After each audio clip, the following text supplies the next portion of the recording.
Welcome back to my channel. My name is Jocelyn, and for today's topic, to provide you the standard health protocols for all arriving passengers, whether Filipinos or non-Filipinos. Also, the classification of countries as green, yellow, and red shall be temporarily suspended. So that means all arriving passengers, regardless of the country of origin. No more classification as green, yellow, and red list. Also, in addition, effective February 1st, there is now a new entry, testing, and quarantine protocols for international arriving Filipinos, and foreign nationals shall be allowed entry regardless of the country of origin. But here are the new protocols. Good news for fully vaccinated international arriving passengers. They will now be required to present a negative RT-PCR test taken within 48 hours prior to departure from the country of origin. Also, great news, no longer required to observe mandatory facility-based quarantine, but shall only monitor for any sign or symptom for 7 days. For unvaccinated, partially vaccinated, or vaccination cannot be validated. It's the same requirement. You will need a 48-hour negative test prior to departure from country of origin. Also, there is a facility-based quarantine until the release of the negative test taken on the 5th day, so you must have a pre-booked hotel for 6 days. You will still have testing on the 5th day. In addition, home quarantine until the 14th day, with the date of arrival being the 1st day. So there's still testing on arrival and home quarantine. There is now guidance for home quarantine for unvaccinated, partially vaccinated, or those vaccination cannot be validated. There will be a local government involved, such as a barangay, depending on your final destination. The local government units of destination and their respective barangay health emergency response teams are tasked to monitor those arriving passengers. For children below 12 years of age who cannot be vaccinated, they will follow the quarantine protocols of the parent or the guardian traveling with them. Also, in addition, those who are currently undergoing quarantine as of February 1st may avail of the new testing and quarantine protocols. If you're traveling soon or going to be affected by the new protocols, please share in the comment section below and let us know your experience as an arriving passenger to the Philippines. Here is the most up-to-date information regarding the proof of vaccination for all arriving passengers. Who is considered fully vaccinated? You will be considered fully vaccinated more than or equal to 2 weeks after having received the second dose in a 2-dose series, or more than or equal to 2 weeks after having received a single-dose vaccine. Booster shot is not required, and there is no rule for mixed vaccine. Now, here are the vaccines allowed. Emergency Use Authorization List or Compassionate Special Permit issued by the Philippine FDA, or Emergency Use Listing of the World Health Organization. Here are the approved vaccines for use in Philippines. Novavax formulation, Pfizer, also Moderna. Other vaccines are Sputnik, Janssen or Johnson & Johnson, Oxford AstraZeneca, Covaxin, and Sinopharm, and also the Sinovac vaccine from China is also acceptable.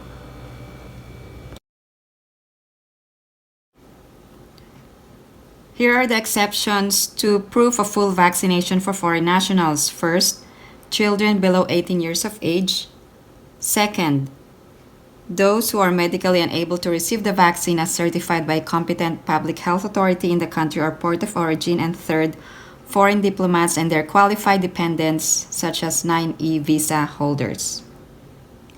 Let's talk about the proof of vaccination for foreign nationals.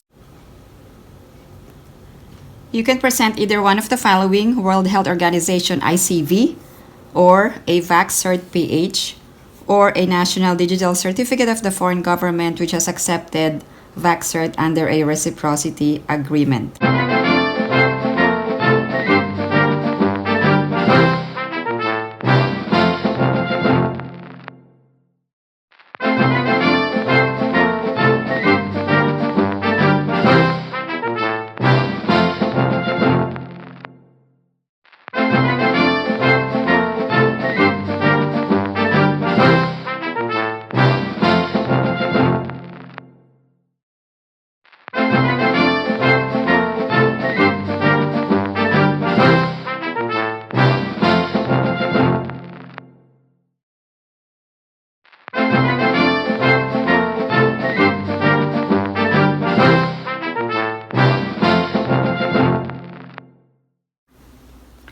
Here are the new standard health protocols for all arriving passengers. If you are a Filipino or a Philippine passport holder or a dual citizen, you have two options.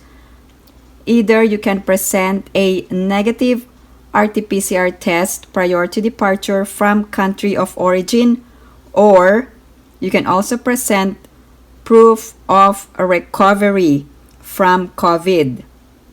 However, for non-Filipinos or foreign nationals, your option is to present a 48-hour negative test. There is an important announcement from the Interagency Task Force, and this is regarding the proof of recovery from COVID is now accepted in lieu of 48-hour negative test. However, this requirement is only applicable to Filipinos. So if you are a former Filipino citizen or a foreign national, you cannot present proof of recovery. International arriving Filipino passengers who have recently recovered from COVID but still test positive in the required pre-departure RT-PCR test may be allowed entry. These are the requirements. First, the positive RT-PCR test must be taken within 48 hours prior to departure, and you must have a medical certificate issued by a licensed physician. Must have the completed mandatory isolation, no longer infectious, and has been allowed free movement or travel. And in addition, a positive RT-PCR test taken not earlier than 10 days but not later than 30 days prior to date or time of departure from country or port of origin. This is actually a more restrictive requirement because COVID can stay with you up to 90 days. However, the time period is only not earlier than 10 days, but not later than 30 days before your departure. Regarding negative RT-PCR test taken within 48 hours prior to departure from country of origin, so how to count this? For example, flight is February 2nd, 3:48 p.m. Count back 48 hours from 3:48 p.m. and then take your RT-PCR test within 48 hours. This is just an example. 3:48 Las Vegas, February 2nd, you are departing. So this is regardless of straight flight or connecting flights. And then you arrive San Francisco, 5:25. You have a 4 hours of layover. 9:30 p.m. leave San Francisco, and you have a 15-hour flight from San Francisco to Manila on February 4. Another requirement is the registration to One Health Pass within 3 days of arrival in the Philippines. Click on the One icon, and then there's a word register. Click on the One icon, and then it will direct you to the healthcare platform. You must also upload proof of vaccination and negative RT-PCR test in the One Health Pass. In addition, for those required to quarantine in a hotel facility, must have confirmed hotel booking. Go to One Health Pass and find the quarantine facility list For those with connecting flights, pre-book your hotel at the first point of entry and not on final destination. In addition, please register through the Traze Mobile Application. For those asking regarding the use of face shield and a face mask, face shield is optional in alert levels 1, 2, or 3. Here are the complete rules regarding the use of face shield. Please refer to this guidance. Also, the rules can change anytime, but face mask is still required. Who are allowed to travel? Filipinos have the right to travel. You needed to present your proof of Filipino citizenship, such as a Philippine passport. However, there are Filipinos whose passport has been lost, damaged, or expired. There is actually a relief or a remedy, so Filipinos without Philippine passport can travel to the Philippines by obtaining a travel document from Philippine Consulate abroad for emergency use. Please remember that this travel document is only allowed for applicants who cannot be issued a Philippine passport and have an emergency travel to the Philippines, such as due to medical or legal reasons or death in the family. This is only a one-time use travel document, and it's only good for 30 days from its issuance. So this is only a one-way ticket to the Philippines, and if you needed a Philippine passport, you must apply once you arrive in the Philippines.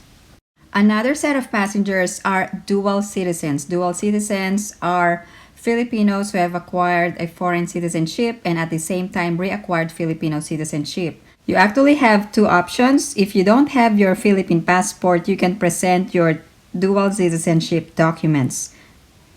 Another type of passengers are former Filipinos. These are Filipinos who have been naturalized in a foreign country. That means that your Filipino citizenship is renounced upon foreign naturalization.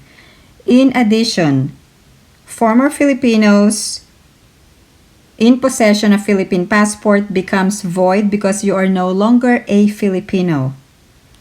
Another important information to remember is that former Filipinos can still travel to the Philippines through the Balikbayan visa.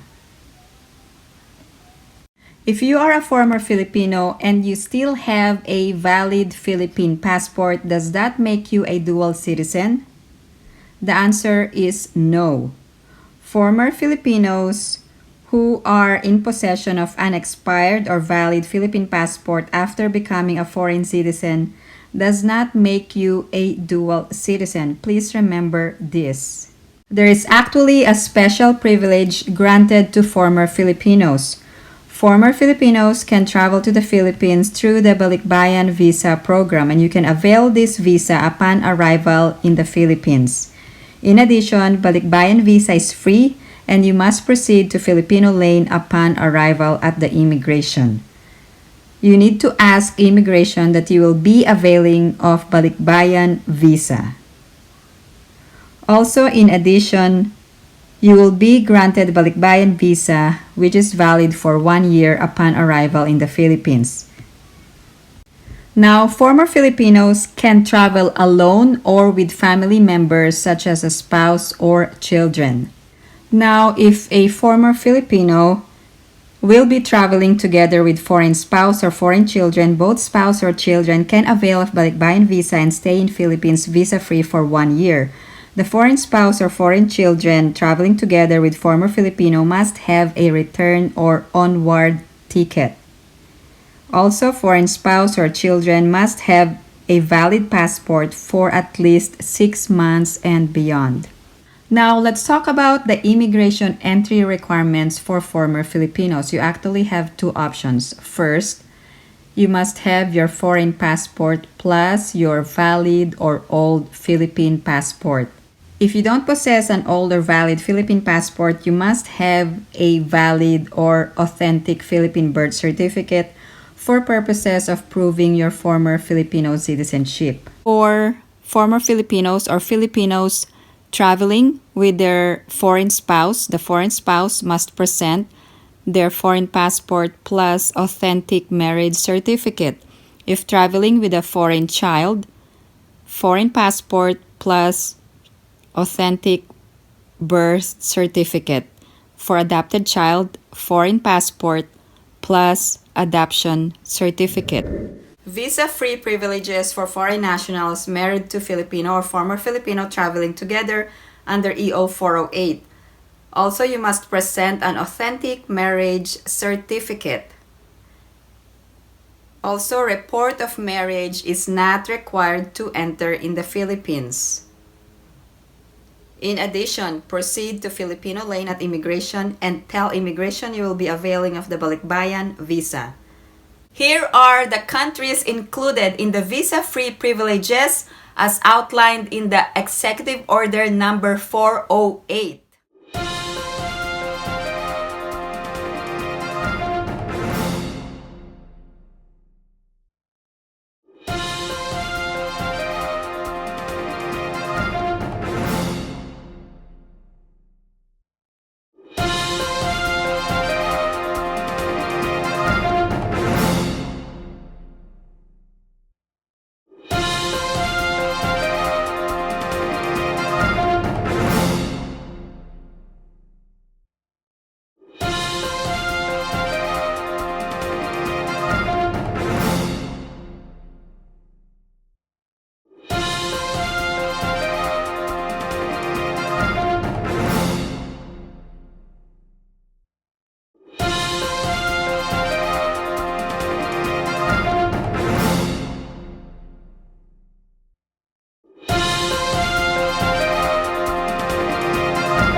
Immigration entry requirements for traveling couples.